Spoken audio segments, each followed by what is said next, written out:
Un momento. Entonces, muy buen día para todos nuevamente. Hoy vamos a continuar con nuestra charla de hace 8 días. Estamos hablando de la generosidad como herramienta del cristiano y vamos a ver esta parte número 2, ¿verdad? Esta parte que es tan importante. Y bueno, hace 8 días veíamos, o en la charla pasada mejor, veíamos la importancia del diezmo en los tiempos antiguos, en los tiempos bíblicos. Hoy vamos a seguir este estudio porque es muy profundo. No sé, es la verdad, si alcanzamos a terminar hoy. Si no lo hacemos, pues seguramente en la siguiente charla sí ya terminaremos este tema que es tan controversial, pero tan bonito, ¿no? Yo pienso que el Señor estableció todas sus leyes y sus normas con propósitos específicos y que tienen como fin algo muy hermoso, algo muy loable, y es finalmente pues que pensemos en los demás, que siempre tengamos presente a nuestros hermanos en la fe y sobre todo, ¿no? Mayormente a nuestros hermanos en la fe. Entonces hoy hablemos nuevamente retomemos el tema de la generosidad. Estamos hablando del diezmo y vamos a continuar analizando un texto que también ha sido muy controversial y muy socorrido cuando se trata de buscar recoger ofrendas y diezmos. Entonces, vamos a leerlo porque pues, yo sé que es un texto que genera mucha controversia, genera muchas dudas y, ¿por qué no decirlo? También genera mucha carga en los corazones de algunas personas, aunque esto no se hable abiertamente. Ya vamos a ir viendo por qué. Malaquías es un libro donde Dios, si lo leemos todo, obviamente no lo vamos a leer aquí por razones de tiempo, pero que si lo leemos con calma, y ojalá usted de pronto esta semana se tome el tiempo para hacerlo y analizarlo, es una carta enviada o un libro que se da a ese Israel étnico, pero donde el Señor llama poderosamente la atención de sus sacerdotes, o empieza hablándole a sus sacerdotes. Entonces, aquí en esta parte yo más o menos hice una generalidad de cada capítulo. Y en el capítulo 1 él reprende fuertemente a los sacerdotes. ¿Por qué? Porque su dedicación al templo a través de las ofrendas, los diezmos, había desmejorado tremendamente. El Señor le llama la atención porque prácticamente al sacerdocio como que ya no le importaba la calidad de lo que se hacía, sino la cantidad, y que simplemente se hiciera. Todo se volvió como muy mecánico. Entonces allí viene el reproche y la reprensión del Señor con su sacerdocio, porque permiten que se ofrende, perdón, todo tipo de cosas que dedicadas al Señor, pero que a la hora de la verdad sí son mediocres, por decirlo así, lo dañado, lo que sobra, lo torcido, lo podrido.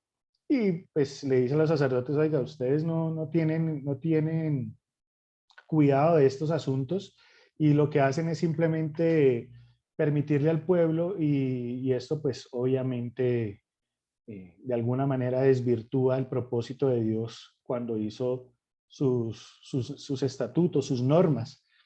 Entonces, ese es básicamente el capítulo 1, un llamado fuerte de atención a los sacerdotes.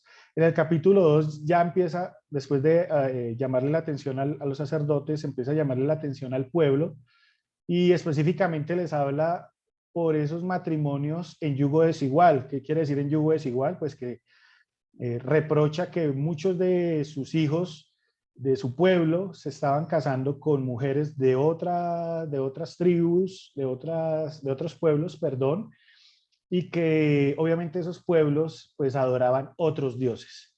Y era un mandamiento que el Señor les había dado para que evitaran salirse del propósito, y mucho menos que terminaran adorando otro tipo de dioses que no fuera él. El capítulo 3, él advierte ya la llegada de Jesucristo como el Mesías y como ese nuevo sacerdote, un poco de alguna manera dando alivio o dando noticias de un alivio futuro de ese sacerdocio que se ha corrompido, que se ha desviado, que se ha tergiversado en sus propósitos y en sus tareas. Y en el capítulo 4 habla de la justicia que traerá sobre el impío, de cómo vendrá por su pueblo y cómo vendrá para esas personas que no temen a Dios, pues cómo vendrá un juicio de parte de él. Entonces, ya entendiendo un poco más el contexto, y reitero que ojalá ustedes lo puedan leer con más tranquilidad luego, leamos Malaquías 3, del verso 6 al 10. Dice, porque yo Jehová no cambio, por esto hijos de Jacob, ahí hace la aclaración, le está hablando a su pueblo, a Israel, no habéis sido consumidos o destruidos. Desde los días de vuestros padres os habéis apartado de mis leyes y no las guardasteis. Volveos a mí y yo volveré a vosotros, ha dicho Jehová de los ejércitos. Mas dijisteis, ¿en qué hemos de volvernos? ¿Robará el hombre a Dios? Pues vosotros me habéis robado. Y dijisteis, ¿en qué te hemos robado? En vuestros diezmos y ofrendas. Malditos sois con maldición, porque vosotros, la nación toda, me habéis robado. Traed los diezmos al alfolí y haya alimento en mi casa. Entonces aquí nos damos cuenta de cómo el Señor llama la atención al pueblo sobre los diezmos y ofrendas. Ya vimos que los diezmos y ofrendas se refiere específicamente en todo este contexto al alimento. Por eso el Señor al final, en el verso 10 dice, traiga los diezmos al alfolí y haya alimento en mi casa.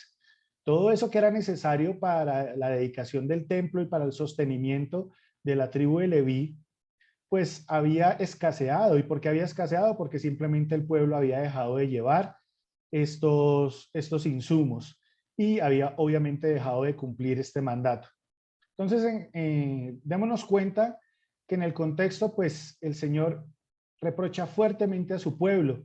Dice el verso 10, traed todos los diezmos al alfolí y alimento en mi casa y probadme ahora en esto, dice Jehová de los ejércitos, si no os abriré las ventanas de los cielos y derramaré sobre vosotros bendición hasta que sobreabunde. Reprenderé también por vosotros al devorador y no os destruirá el fruto de la tierra, ni vuestra vid en el campo será estéril, dice Jehová de los ejércitos. Todas las naciones os dirán, bienaventurados porque seréis tierra deseable, dice Jehová de los ejércitos. Entonces, saquemos algunas conclusiones. Ya vimos que era un libro dedicado al pueblo de Israel.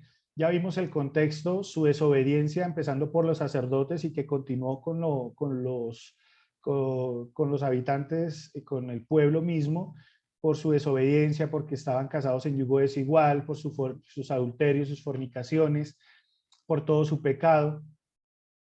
Pero aquí el Señor nos confirma que ese diezmo es alimento y sacrificios, ¿no? Como les decía ahorita, traigan y que haya alimento en mi casa. Entonces, ese alimento estaba ausente. También aquí el Señor, ¿qué hace? Le promete a su pueblo bendiciones que beneficiarán, ¿qué? La agricultura de Israel. Por eso el Señor aquí es tan específico, ¿no? Dice, reprenderé de vosotros al devorador y no destruirá el fruto de la tierra, ni vuestra vida en el campo será estéril. Recordemos que le está hablando un pueblo que tenía por una de sus labores principales, por una de sus fuentes de riqueza, la agricultura. Entonces, obviamente, que el Señor hable de que va a abrir las ventanas de los cielos, como lo dice un poco antes, y dice, y derramaré sobre vosotros bendición. La ventana de los cielos, ¿qué significa? Que ese es, de alguna manera, un hebraísmo para decir que abrir la ventana de los cielos es que va a venir la lluvia. Y si ustedes han hablado con una persona del campo, nada más hermoso que una buena lluvia cuando hay una siembra, porque entonces eso beneficia el sembrado y pues la cosecha, por ende, va a ser buena. Entonces, si nos damos cuenta y nos ubicamos en ese contexto, va a ser más fácil de comprender esta palabra. Y también finalmente les dice que serán exaltados frente a otros pueblos, que otros pueblos les tendrán envidia, que desearán ser parte de ellos. ¿Por qué? Y porque verán en su tierra esa bendición, ese fruto especial. Entonces, tomar Malaquías de manera arbitraria para este contexto en pleno siglo XXI y en el año 2022, pues no puede ser muy sensato. Y yo sé que detrás de tomar este pasaje, pues está la intención de retomar, de recoger una ofrenda, un diezmo, pero muchas veces, no siempre, reitero, no siempre, pero muchas veces esto se hace de una manera desproporcionada y con otro tipo de intenciones que van más allá de simplemente tener o recoger una ofrenda en una congregación. Tristemente es así.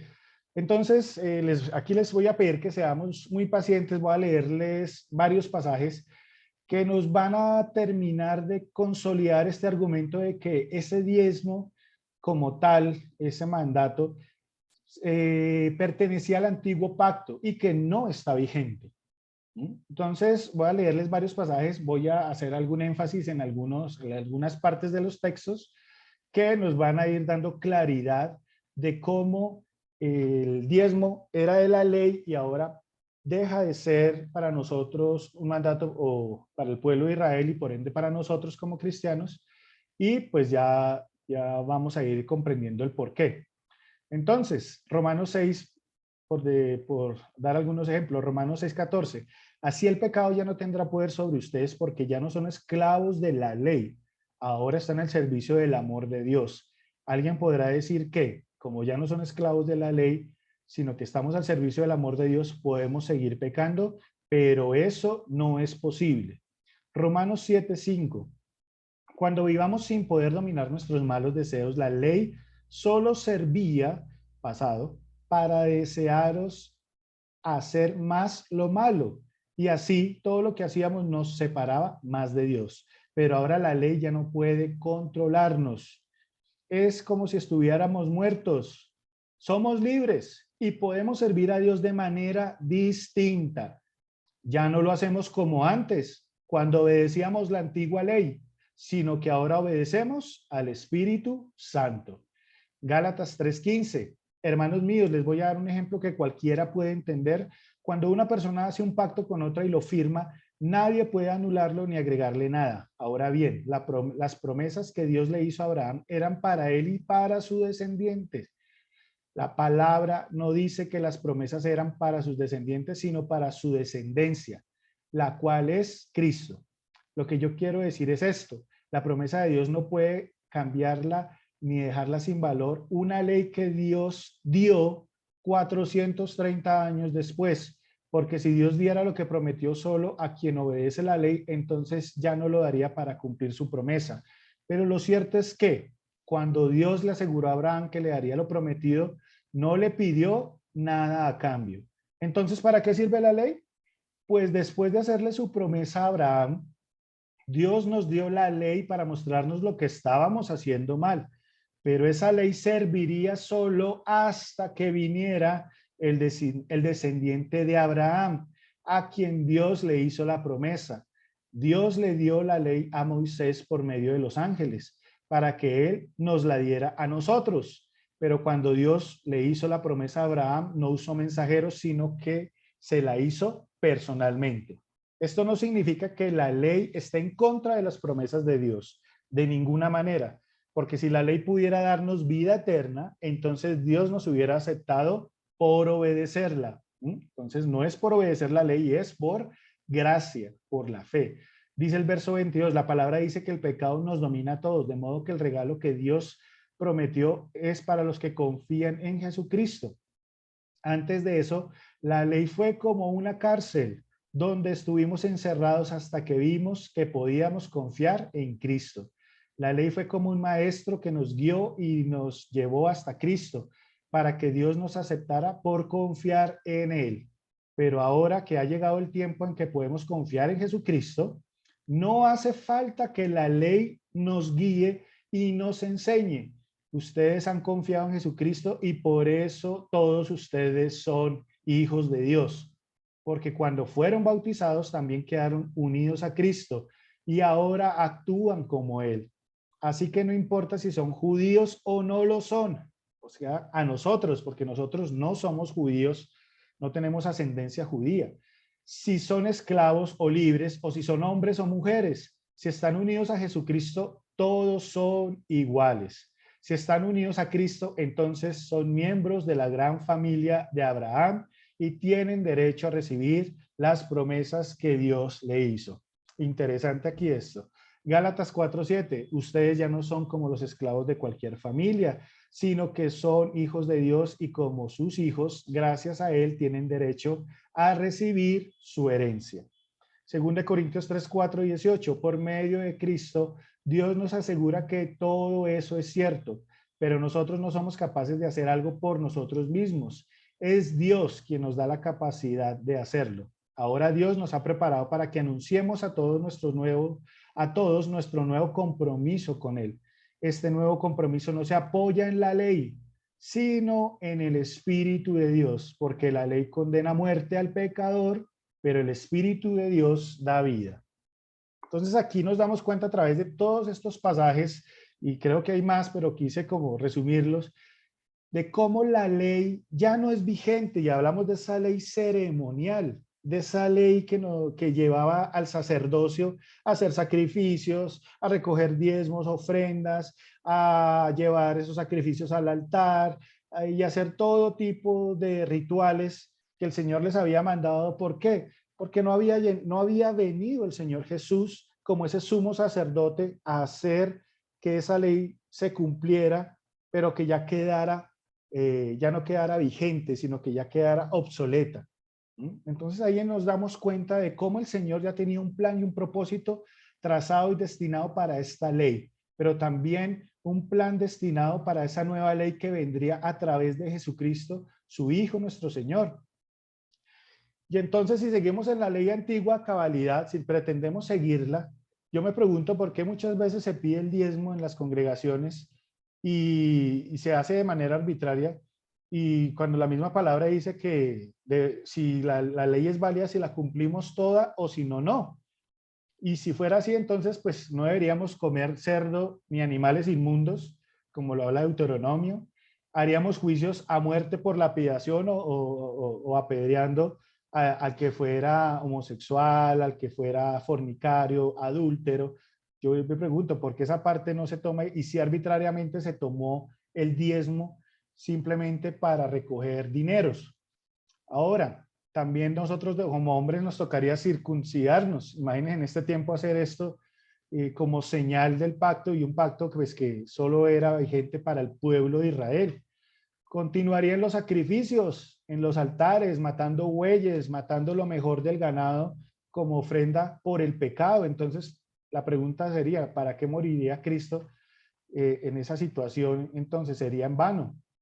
No se mezclarían telas diferentes. Si ustedes lo recuerdan, en Levítico el Señor prohibía que se mezclaran telas de lino y de lana. No afeitarse la barba o la punta de la barba, Levítico también. Entonces a todos los hombres nos tocaría tener la barba y bueno, y vestirnos de cierta manera, y los sacerdotes también, etcétera, etcétera. Entonces ahí nos damos cuenta de cómo se nos ha enseñado ciertas cosas, pero si vamos a la raíz, al contexto de la palabra, nos damos cuenta que muchas cosas se han tomado, y en este caso lo del diezmo se ha tomado de manera arbitraria.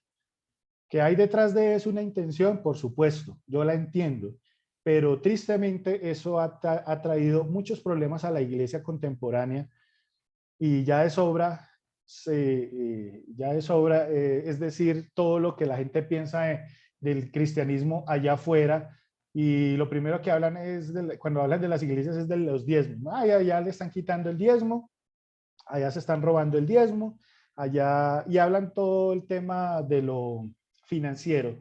Pero de alguna manera, pues, y en parte, pues tienen razón en el sentido de que esto se ha tergiversado, esta norma que, si bien es cierto, ya lo hemos venido hablando, el Señor la dio, pero se la dio a su pueblo, y ya para nosotros hay otro contexto, hay otra ley basada en qué, en el Espíritu de Dios, por medio de quién, de Jesucristo. Ya a continuación, más adelante iremos viendo cuál es. Pero esto como para dejar en claro que es una ley establecida en el antiguo pacto. Entonces, hay mandatos, la pregunta sería, ¿no? Hay mandatos económicos para los cristianos, y hablamos de los cristianos de aquellos que somos seguidores de Jesucristo después de su resurrección, después de que el evangelio se extendió, ahí desde el libro de Hechos, cuando empezó la iglesia. Vamos a estudiar, y aquí también quiero que seamos un poquito pacientes, me voy a extender un poco en un texto, pero es para entenderlo mucho mejor. El Concilio de Jerusalén, recuerden que el concilio era una reunión de hombres muy importantes, en este caso pues de hombres que conocían la ley, que dentro del pueblo de Dios pues eran hombres muy respetados. Y este Concilio de Jerusalén lo podemos ver en el libro de Hechos 15:1. Yo les leo rápidamente. Por esos días llegaron a Antioquía algunos hombres de la región de Judea. Ellos enseñaban a los seguidores de Jesús que debían circuncidarse. Miren ustedes qué estaban enseñando. Porque así lo ordenaba la ley de Moisés. Les enseñaba también que si no se circuncidaban, Dios no los salvaría. Y esto muchas veces pasa con el diezmo, ¿no? Si usted no diezma, se condena y no va a ser salvo. Pablo y Bernabé no estaban de acuerdo con eso y discutieron con ellos. Por esa razón, los de la iglesia de Antioquía les pidieron a Pablo y a Bernabé que fueran a Jerusalén y que trataran de resolver ese problema con los apóstoles y los líderes de la iglesia de esa ciudad. Pablo y Bernabé se pusieron en camino y algunos otros seguidores los acompañaron. Saltemos al verso 6, ustedes después lo pueden leer porque es bien extenso.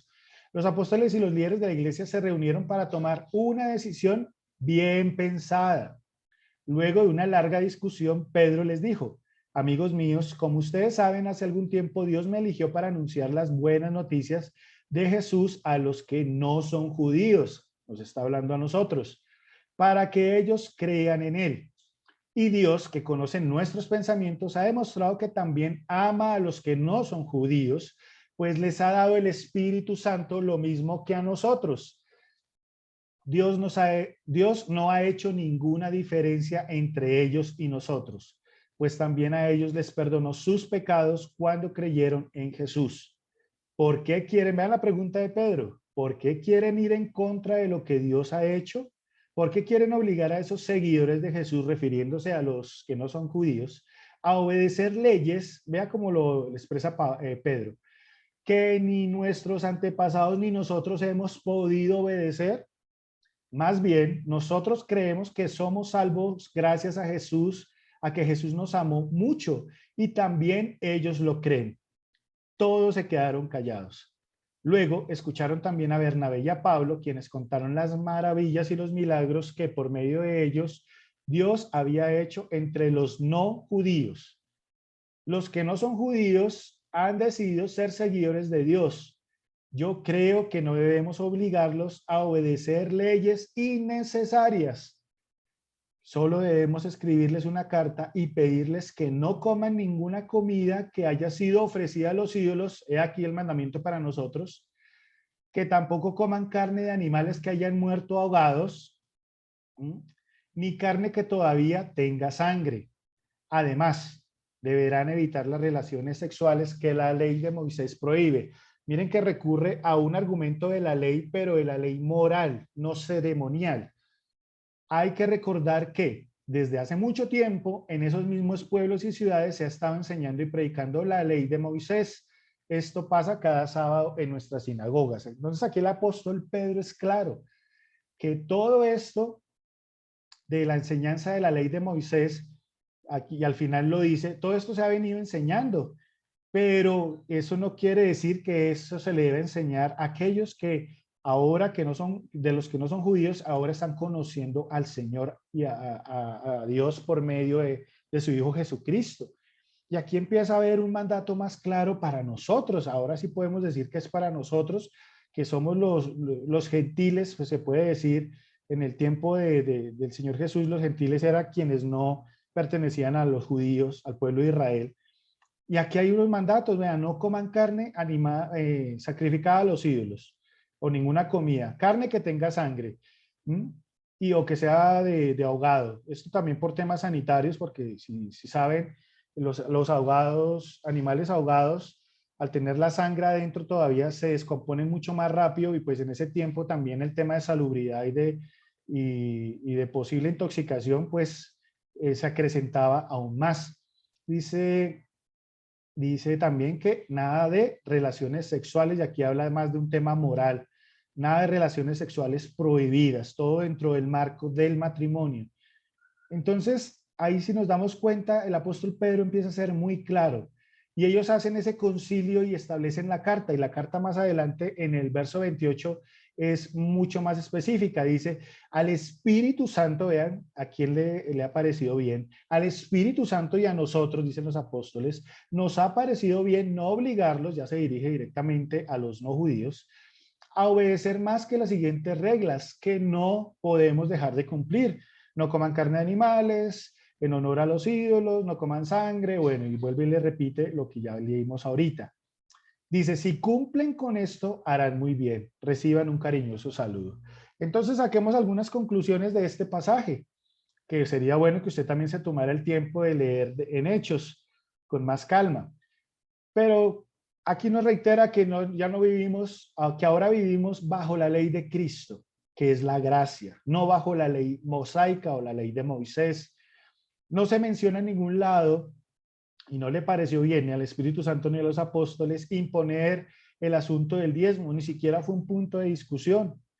Y la ley de Cristo, esto es claro que lo tengamos en cuenta, busca quitar cargas, no imponerlas. Y como les hablaba al principio, desafortunadamente a veces el tema del diezmo se ha vuelto más una carga, porque casi que se obliga, se doblega a la gente emocionalmente a diezmar. Y yo entiendo, sé que hay algunos líderes que no lo hacen con la intención con una intención mala, pero hay otros que sí lo hacen, como leíamos hace algún tiempo en la palabra, ¿no? Que muchos harán mercadería de vosotros por avaricia.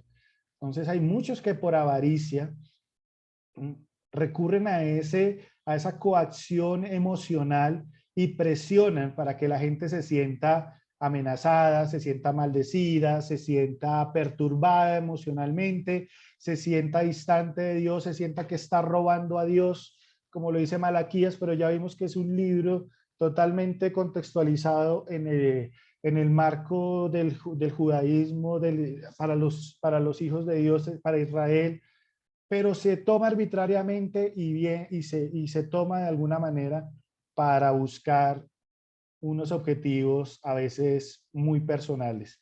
Entonces, es por eso que debemos entender que la ley de Cristo, esas cargas nos las quiere quitar, todo lo que significaba la ley, como el mismo Pedro, el apóstol Pedro decía, ni nosotros mismos pudimos cumplirlas, porque pretendemos dárselas a los no judíos. Aquí debemos también entender que ya no hay élites sacerdotales, todos somos sacerdotes. Dice en primera de Pedro 2:9, pero ustedes son miembros de la familia de Dios, son sacerdotes al servicio del rey y son su pueblo. ¿Por qué? Porque ya el sacerdocio toma otro rumbo. Ya vamos a ver por qué. Dios mismo los sacó de la oscuridad del pecado y los hizo entrar en su luz maravillosa. Por eso anuncien las maravillas que Dios ha hecho. De segunda de Corintios 5:17, de modo que si alguno está en Cristo, nueva criatura es. Las cosas viejas pasaron, y también allí se refiere a la ley. He aquí todas son hechas nuevas. Y todo esto proviene de Dios, quien nos reconcilió consigo mismo por Cristo y nos dio el ministerio. Vean que el ministerio nos está entregando ahora a todos que somos un sacerdocio. Nos dio el ministerio de la reconciliación, que Dios estaba en Cristo reconciliando consigo al mundo, no tomándoles en cuenta a los hombres sus pecados, y nos encargó a nosotros la palabra de la reconciliación. Así que somos embajadores en nombre de Cristo, como si Dios rogase por medio de nosotros, o rogamos en nombre de Cristo, reconciliados con Dios. Entonces el oficio sacerdotal antiguo, ese que se dedicaba a los sacrificios, a recoger los diezmos, a tomar los sacrificios del pueblo, las ofrendas del pueblo, a usar esas vestiduras sacerdotales, a llevarlos al lugar santo, después al lugar santísimo y allí quemar la ofrenda. Todo eso que era ceremonial ya quedó abolido, ya no es vigente. Ese oficio sacerdotal, ahora esas vestiduras sacerdotales pasan ¿a quién? A los seguidores de Cristo, que somos nosotros, y la nueva encomienda, el nuevo ministerio es el de la reconciliación. ¿Cómo busca hacerlo Dios? Le dice a sus hijos, vayan, hablen a las demás personas de cómo Dios quiere que se vuelvan a Él, ya no importa de qué pueblo sean o qué nación, de qué lengua, sino que por medio de Jesucristo cualquiera puede acercarse a Dios. Ese es el ministerio que se nos encomienda. La encomienda del nuevo sacerdocio es evangelístico. Cristo cumplió toda la ley, Él la cumplió, por eso Él dijo, yo no vine a abrogar la ley, sino a cumplirla, incluido el diezmo, porque el diezmo, las ofrendas eran símbolo de la reconciliación. Si ustedes recuerdan los sacrificios que se hacían en el altar, una parte de esa ofrenda se quemaba en olor fragante para Dios. ¿Para qué? Para expiación, para perdón de los pecados. Y una parte de esa ofrenda y de esos diezmos estaba dedicada al sacerdocio. Entonces, como símbolo de reconciliación, ahora que Cristo vino como sumo sacerdote, ya hizo toda la tarea, ya cumplió incluso la ley del diezmo allí. Entonces, ¿qué hizo Cristo? Reconcilió al mundo con Dios. Y nos ha hecho a nosotros sacerdotes, ¿para qué? Para que seamos, como lo dice aquí, seamos embajadores en nombre de Él y podamos conseguir muchos seguidores.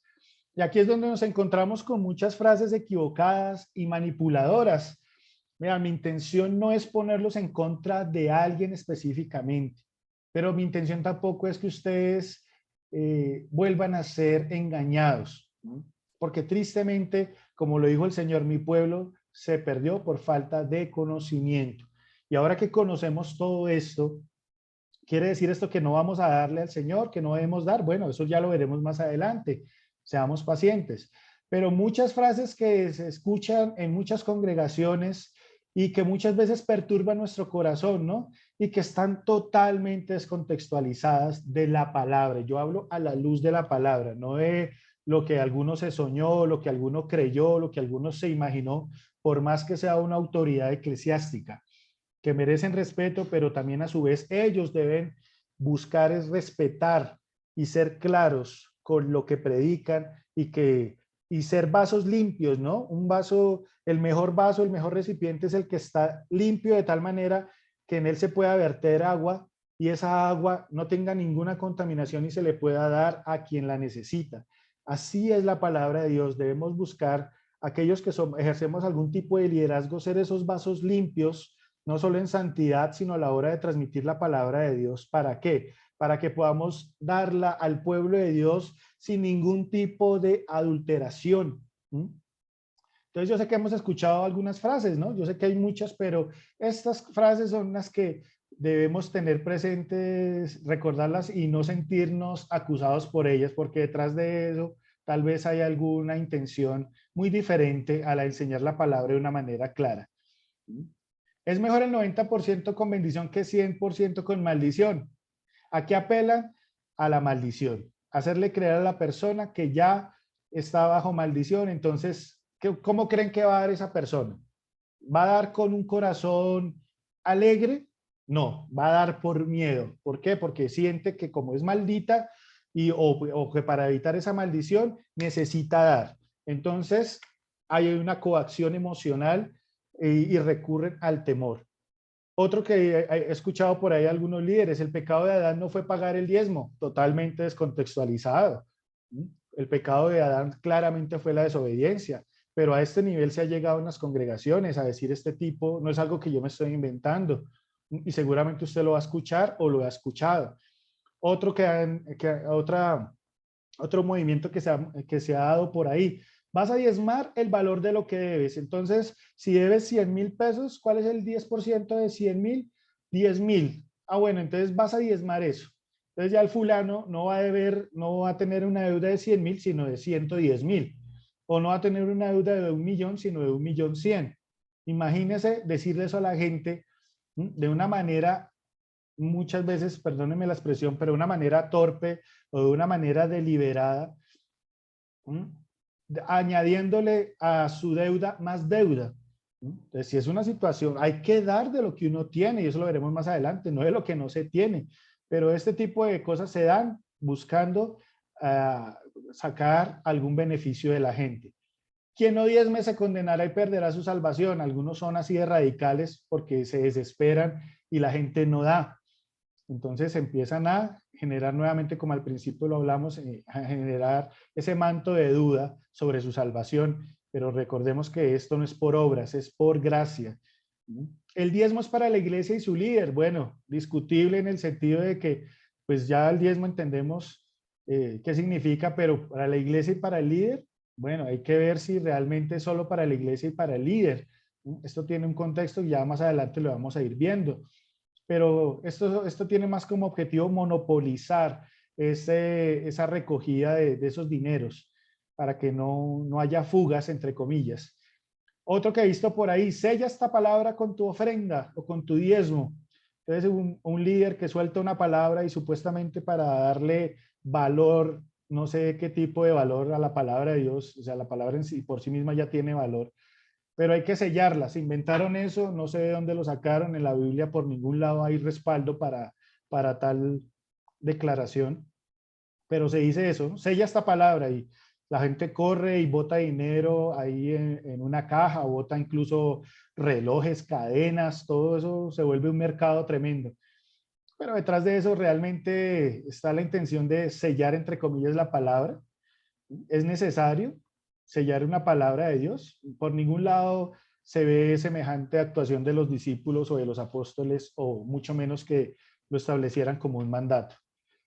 Otras creencias, ¿no? Los judíos son prósperos porque diezman, ya lo vimos, los judíos, en este tiempo los judíos no diezman, y usted le pregunta por qué, pues porque no hay templo, así de sencillo, pero entonces, pues, si bien el pueblo judío ciertamente es un pueblo próspero, ya vimos que lo ha sido y lo es más por los principios que tiene que porque esté diezmando, que es una total falacia, no lo hacen, en este tiempo no lo hacen. Vacía tus bolsillos, que Dios te los llena. Bueno, es una declaración un poco osada y también un poco mentirosa. Entonces, nuestra intención no debe ser dar para que Dios nos vuelva a llenar desde un punto de vista objetivo, o porque tenemos como objetivo la avaricia de tener más y más. Entonces, esto puede tener algo de verdad, pero no es toda la verdad. Y pues se convierte en una mentira. Y pues si no diezmas, lo que hablamos en Malaquías, estás robando a Dios. Entonces, este tipo de declaraciones y seguramente muchas otras, lo único que generan en el pueblo es todo tipo de sentimientos, y se los aseguro, todo tipo de sentimientos menos el sentimiento que Dios quiere. ¿Cuál es el sentimiento que Dios quiere? Pues ya empezamos a ver un mandato específico en 2 Corintios en estos aspectos. Dicen a 2 Corintios 9:6, acuérdense de esto, el que da poco, recibe poco, el que da mucho, recibe mucho. No dice que el que da poco se va a perder maldiciones o ya no se va a salvar, no, simplemente está dando unos principios. Dice, cada uno debe dar según crea, deba hacerlo. Otra versión dice, como propuso en su corazón. No tenemos que dar con tristeza ni por obligación. ¿Cuántas veces usted ha dado triste o obligadamente? Y no porque le tuercen el brazo, pero sí le tuercen el corazón y la mente de tal manera, con estas declaraciones que veíamos ahorita y muchas otras, y usted se siente, por no sentirse maldecido, por no sentirse en desaveniencia con Dios, y me he dicho el dar parte de todo menos de un corazón alegre. Y aquí lo que Dios dice y lo que busca realmente es eso. Dios dice, Dios ama al que da con alegría. Y créame, el que da con alegría no lo hace por coacción, no lo está haciendo porque lo presionaron, no lo está haciendo porque es que toca, no lo está haciendo porque lo amenazaron con la maldición de Tutankamón. No, el que da con alegría lo da porque se goza en ese acto, en esa acción. Dice el verso 8, Dios puede darles muchas cosas a fin de que tengan todo lo necesario y aún les sobre. Así podrán hacer algo en favor de otros. Vea, ¿para qué nos da muchas veces el Señor en sobreabundancia? Para hacer algo en favor de otros. No es para atesorar en los bancos. No es para sentirme más rico que ayer y menos que mañana. No, para poder hacer algo en favor de esas personas que lo necesitan. Y al que piensa de esa manera, le va a dar más y más y más. Pero al que lo hace por avaricia, no le va a dar nada. Al contrario, va a tener menos y menos y menos. ¿Por qué? Porque sus motivaciones parten de lo incorrecto, desde la avaricia y no desde la generosidad, que es el tema que estamos viendo. Como dice la Biblia, refiriéndose al que es generoso, siempre que ayuda a los pobres lo hace con generosidad y en todo sale triunfante. Ahí hay una promesa, por supuesto que la hay, pero es una promesa para alguien que lo hace de una manera desinteresada. Y muchas veces en las congregaciones se buscan que la gente tenga intereses. Entonces, siémbrele a Dios para que Dios le dé multiplicado. Eso suena, perdóneme, como MG aquí, esas cosas piramidales aquí que vimos en Colombia, ¿no? Entonces, tráigame 100,000 y en 3 días se lo multiplico y se lo duplico, se lo triplico, lo que sea, y la gente empezaba a dar y a dar y a vender, vendió casas y eso, y cuando se cayó todo eso, muchos perdieron hasta las chanclas, como se dice por ahí. ¿Pero por qué? Todo partió ¿de dónde? Un corazón avariento, no de un corazón generoso. Porque seguramente no hubiera ido allá, le hubiera dado a quien no le hubiera podido devolver el dinero, sino le hubiera dado a quien lo necesitaba, a algún pobre, a alguna persona en necesidad. Entonces dice acá, y así que también les dará a ustedes todo lo necesario, dice, Dios da la semilla que se siembra y el pan que nos alimenta, así que también les dará a ustedes todo lo necesario y hará que tengan cada vez más para que puedan, vuelve y lo reitera, ayudar a otros. Los hará ricos, vea, esto le gustaría a muchos que hablan ahí solo de la prosperidad. Pero aquí dice, para que puedan dar mucho. ¿Los hará ricos para qué? ¿Para que puedan guardar mucho en el banco? Dice ahí, no. Para que puedan acrecentarse, para que puedan comprar más carros, más casas, no. Para que puedan dar. ¿Sí? Eso no quiere decir que uno no pueda tener, pero siempre el pensamiento que Dios quiere que tengamos como sus hijos es que pensemos primero en el que necesita. Dice ahí, así serán más los que den gracias a Dios por el dinero que ustedes van a reunir y que nosotros vamos a llevar. En cuanto a la ofrenda para los santos, hagan lo que les ordené a las iglesias de Galacia, dice el apóstol aquí. Cada primer día de la semana, cada uno de ustedes ponga algo aparte. Vean cómo este principio. Según lo que hayan ganado o como hayan prosperado, dice otra versión. ¿Y qué dice? Y guárdelo, resérvelo, para que no se tengan que recoger las ofrendas cuando yo esté allá, dice el apóstol Pablo. Y cuando llegue, enviaré a aquellos que ustedes hayan designado por carta para que lleven la ofrenda de ustedes a Jerusalén. Si acaso es conveniente que también yo vaya, ellos irán conmigo. Mire el decoro con el que Pablo manejaba esto de las ofrendas. Decía, no, no, cuando yo llegue allá, ustedes ya hayan recogido eso. Es lo primero, ¿no? O sea, no lo hagan ahí delante de la gente, sino háganlo mucho antes. Pero ¿cómo les dice? Cada día de la semana, primer día de la semana, allá en ese tiempo los pagos eran semanales. Entonces, lo que hayan reunido, según lo que hayan ganado, guárdenlo.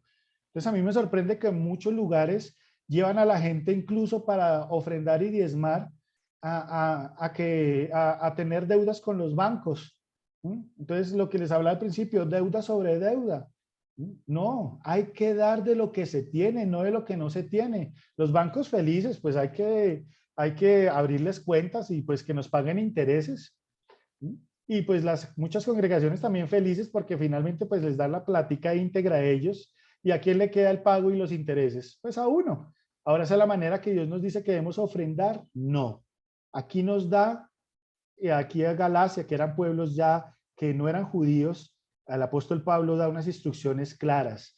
Guarden, reserven algo de lo que ganan, pónganlo aparte, de lo que tienen, según cada uno como haya prosperado, ¿sí? No de lo que no tiene. Hay que ser también sensatos en el manejo de nuestras finanzas. No es eso de que por fe yo doy más allá de mis fuerzas y que por fe o le estoy quitando a lo que también es de la familia y lo de la casa. No, sí hay que hacer un esfuerzo, pero también hay que ser sensato en el manejo de esas finanzas y de aquello que lo que Dios nos ha bendecido. No es simplemente que porque un líder dice que demos y que demos en fe que Dios nos lo va a multiplicar y después pasa un tiempo y no se lo multiplica y pues para el líder lo más fácil es decirle, no, es que le faltó fe, no es que usted está en pecado, no es que usted está en maldición, y empiezan a mandarle un poco de rollos a la gente que la palabra no enseña por ningún lado. Por eso me he tomado el tiempo con ustedes, espero que esto sea valioso para sus vidas y lo tengan presente y reitero, no es ponerlos en contra de nadie, pero tampoco que tan crédulos y tan fáciles, tan maleables y tan fáciles de engañar. Aquí la palabra es muy clara y la palabra no es ambigua. La palabra no habla de forma indirecta, ella es muy clara y recuerden lo que les decía, ¿no? La suma de tu palabra es la verdad, la suma, no sacar arbitrariamente un pasaje de aquí y de allá para mi beneficio o que por avaricia yo quiero hacer eso y cómo le saco plata a la gente, no. Ciertamente hay que dar, pero las formas Dios ya las estableció. Reserven un dinero, guárdenlo. Cuando lleguen a esa congregación, ustedes ya lo tengan preparado, tengan preparada esa ofrenda, o para esa persona a quien se la va a dar y désenla. Esa es una de las maneras, ahí vamos entendiendo. Ahora tengamos unas conclusiones generales de todo esto que hemos hablado.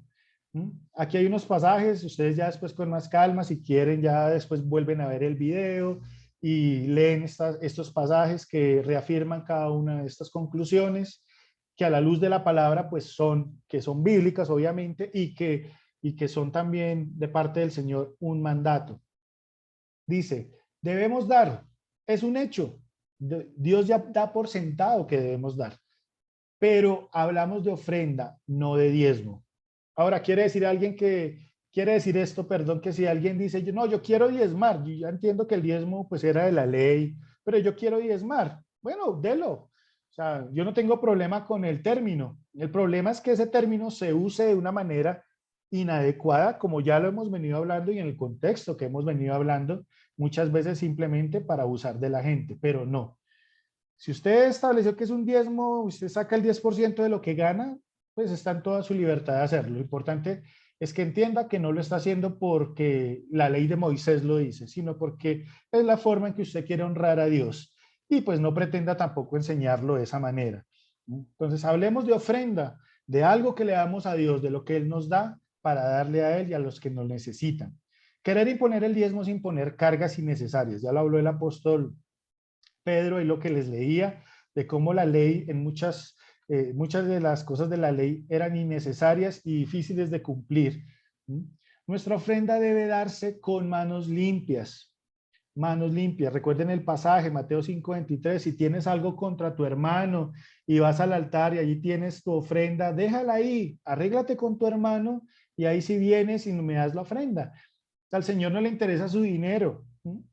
A Él le interesa su corazón. Y antes que ir a dejar el dinero, deje su corazón delante del Señor de manera limpia. O cerciórese que no tiene nada contra nadie y que puede darle a Dios con libertad.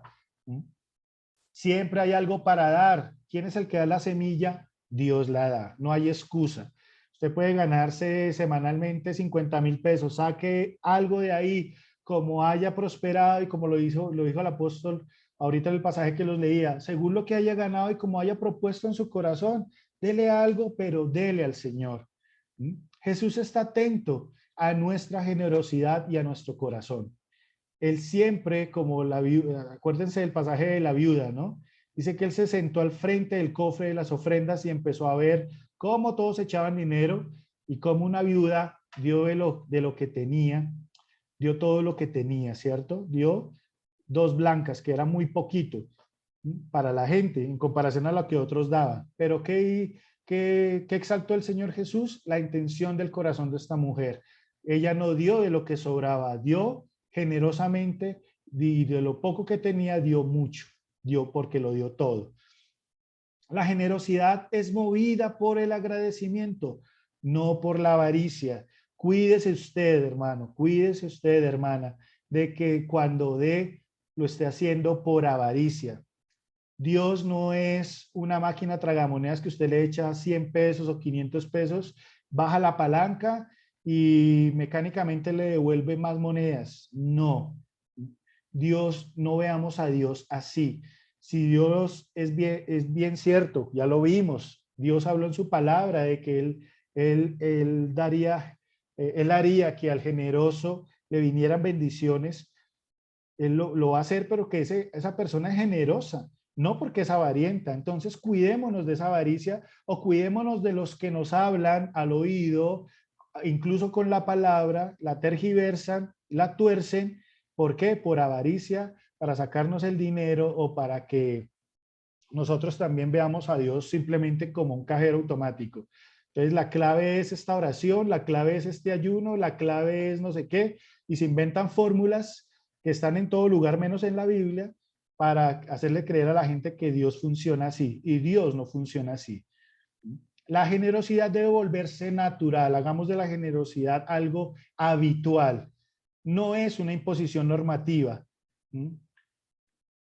Usted haga el ejercicio, usted lo mejor que ha dado en su vida lo ha dado, ok, le aseguro que lo ha dado a alguien, a un ser querido, piense en el ser que más ama, le ha dado lo mejor, ¿por qué?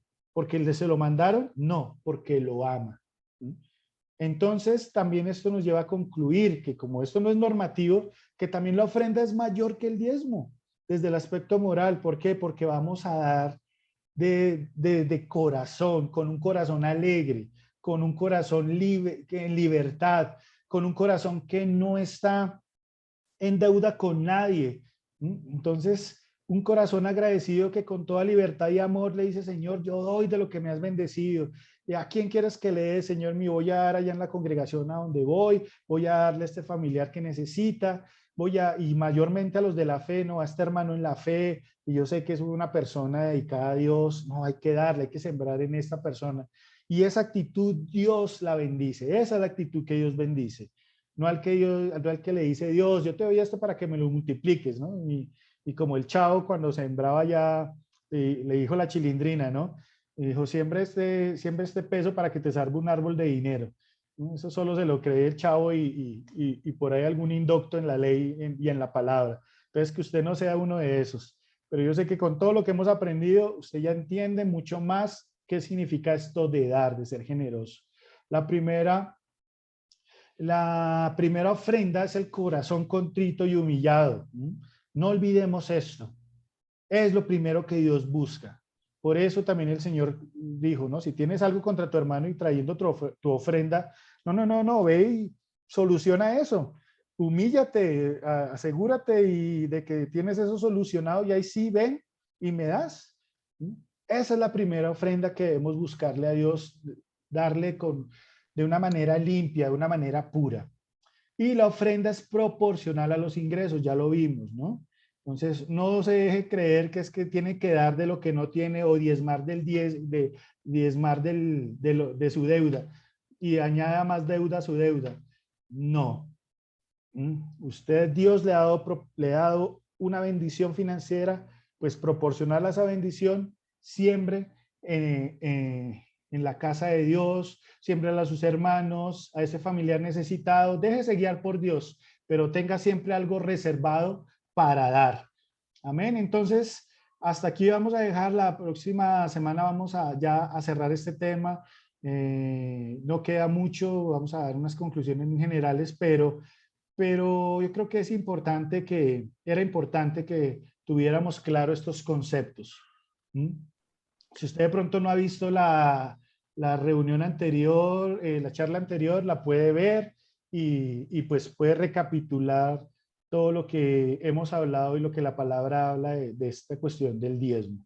Entonces, definitivo, debemos ser generosos. Debemos dar, es un mandato moral de parte del Señor, más que normativo es moral, que debe partir del corazón. Por eso les hablaba al principio de estas charlas, de cómo Dios, cuando le dio esa instrucción al pueblo, de dónde partió, de su amor por los levitas, por esa tribu que se había quedado sin tierra y a la que no quería dejarla sin bendición, y que le encomendó a las demás tribus como sus hermanos. Sostengan esta tribu porque esta tribu de Leví va a estar dedicada a mi servicio, van a ser mis sacerdotes. De ahí partió la instrucción de parte del Señor. De ahí parte, bajo la ley de Cristo, a través del Espíritu Santo, la intención de Dios de que demos, parte del amor, de pensar en el otro, en el que necesita. Entonces yo quiero que por un momento cerremos nuestros ojos, inclinemos nuestro rostro y le oremos al Señor. Y pidámosle perdón porque tal vez muchas veces le hemos dado a Dios por avaricia. Le hemos dado a Dios pensando en que Él nos iba a dar más y más, pero no para bendecir a otros, sino para acumular riquezas con intenciones diferentes que solo usted conoce y solo el Espíritu de Dios hoy le está revelando y le está mostrando. Tal vez porque a alguien, a través de una palabra tergiversada, a través de la coacción, a través de generarle usted miedos, quiso que usted sembrara dinero y le sacó dinero. Usted no vio esa bendición y usted al último que le fue a reclamar fue a ese líder o a ese pastor, si usted fue a reclamarle primero a Dios. Y el Señor te dice, hijo, hija, pero mi palabra es clara. Da de corazón, da con alegría. Entonces hoy digámosle, Señor, perdónanos si hemos dado con esta actitud. Perdónanos, Señor mío, si hemos dado de la manera incorrecta. Perdónanos porque muchas veces sin entender a profundidad este tema, hemos dejado que nuestro corazón y su avaricia nos gobierne y muchas veces hemos obrado de una manera inadecuada. Señor, hoy nos arrepentimos de esto y te pedimos perdón y pedimos que la sangre de nuestro Señor Jesucristo nos limpie y nos redima y nos ayude a retomar el camino que tú quieres para con nosotros, el que habla tu palabra, Señor mío. Ahora entendemos que debemos dar, pero dar con alegría, dar con un corazón lleno de gozo, en agradecimiento, dar a aquellos que lo necesitan, Señor, aquellos que tú pones en nuestro corazón. También dar y colaborar en esa congregación donde vamos y asistimos, pero no porque sintamos que nos lo están imponiendo, sino porque con amor queremos dar para tu obra, para que tu palabra sea extendida, para que tu reino sea extendido en esta tierra, Señor mío, porque sabemos también que hay necesidades financieras y compromisos financieros en las iglesias, pero no vamos a hacerlo de aquí en adelante simplemente por la coacción de esos líderes que tal vez lo hacen por avaricia o con intenciones que solo tú conoces, Señor. Hoy nos volvemos a ti de todo corazón y pedimos que tu Santo Espíritu nos siga guiando, nos siga ayudando a entender tu palabra, que podamos, Señor mío, seguir sembrando con alegría y que nada nos robe ese gozo, y porque no hay nada mejor que dar de la manera en que tú nos has enseñado y es con alegría, Señor mío. Que no sientan que nos sacaron el dinero del bolsillo, sino que tú, Señor mío, y tu amor y tu corazón agradecido nos llevó a dar generosamente a aquellos que tú pongas en nuestro corazón y que lo necesitan. Dios de los cielos, que esta palabra sea reveladora para tus hijos, para que crezcan mucho más en la fe, para que puedan perseverar mucho más en ti y en tu palabra y no dejen argumentar tampoco sus corazones por el mal manejo o el mal proceder de muchos que también, siendo tus hijos, usan esto de manera inadecuada. Hoy, Señor mío, te doy gracias por cada persona que ha escuchado esta charla, Señor mío, y que las continuarán escuchando porque seguimos creciendo en ti. Y sé que con cada uno de ellos tú tienes un propósito específico, Señor, y es el de llevarlos a la perfección, al crecimiento y a la estatura de Cristo, para que no se aparten de ti ni de tu palabra y que asimismo lo puedan enseñar a otros. Yo te doy gracias, Padre Celestial, por este tiempo, en el nombre de Cristo Jesús. Gracias, Señor. Amén y amén.